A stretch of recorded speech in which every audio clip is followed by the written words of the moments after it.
the story runs last week, New York Times, Onen Bergman, an Israeli journalist, that says, look, the U.S. is the one pumping the brakes on the Iran attack.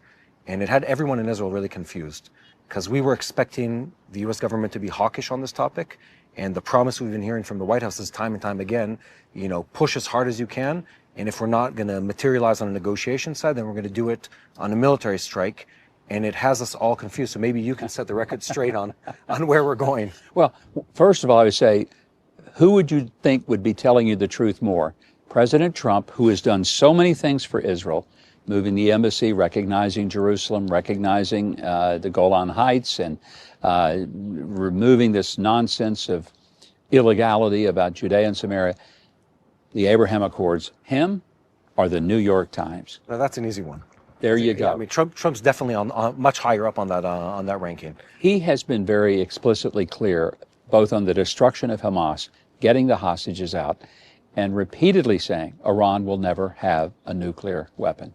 So here's what an American friend, we were in the car the other day visiting Samaria with my kids, and we're talking about this, like, what could this actually mean? And my friend goes, this is probably a tactic. I said, what do you mean? He said, he's probably trying to lull them into a sense of safety, the Iranians, only to really materialize. I'm not going to ask you what's going to happen.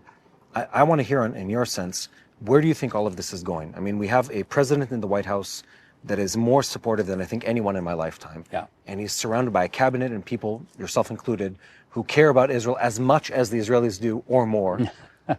Where are we going with everything that's happening in the Middle East? How is it going to reshape this region? There's an opportunity to see it reshaped. But Iran can't be a part of it if it wants to be a bully. It cannot continue to supply the funds for Hamas and Hezbollah and the Houthis and to directly attack Israel. Yeah. It has to stop its rhetoric, which says death to Israel and death to America.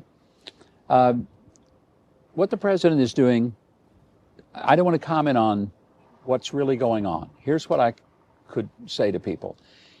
If there is a way to get the Iranians to truly recognize they're not going to have a nuclear weapon, they're not going to be able to continue to threaten and attack.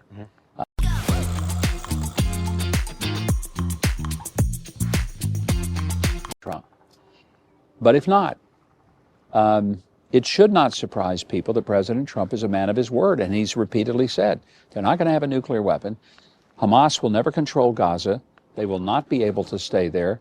We want the hostages home, and we want to bring a realignment of the Middle East. We're seeing big changes in places like Syria, already breakthroughs with other Gulf state countries. This is a president that would love to see that realignment and the expansion of the Abraham Accords. So what I would say is trust what you have seen and heard from President Trump more than what you've seen and heard from the New York Times. I'll go to the bank with that one. So I have an interesting thought. Trump comes into office, and we were on the Gaza agenda for a while.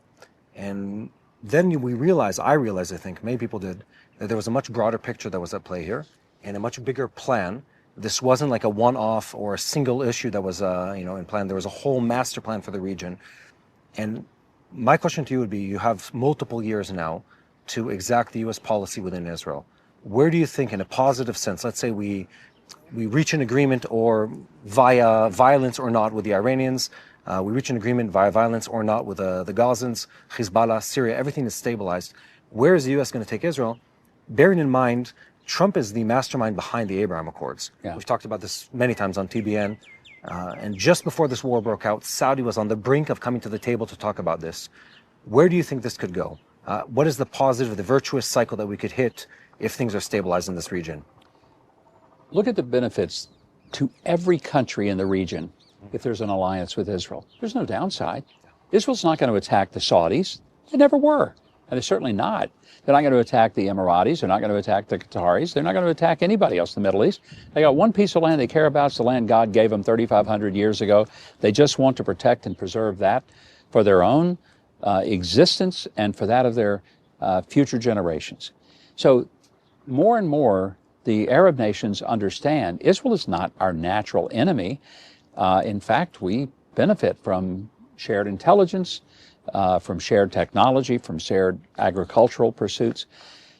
I think it's a maturing of the region where the old tribal superstitious attitudes, where you have to hate people because your fathers and grandfathers hated them, people are beginning to think that doesn't make any sense for us anymore.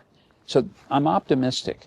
I'm not unrealistic. I'm not assuming it's going to be an easy lift, because it's going to be hard. There's a lot of old things have to break down. But if anybody can make this work, I think it's President Trump.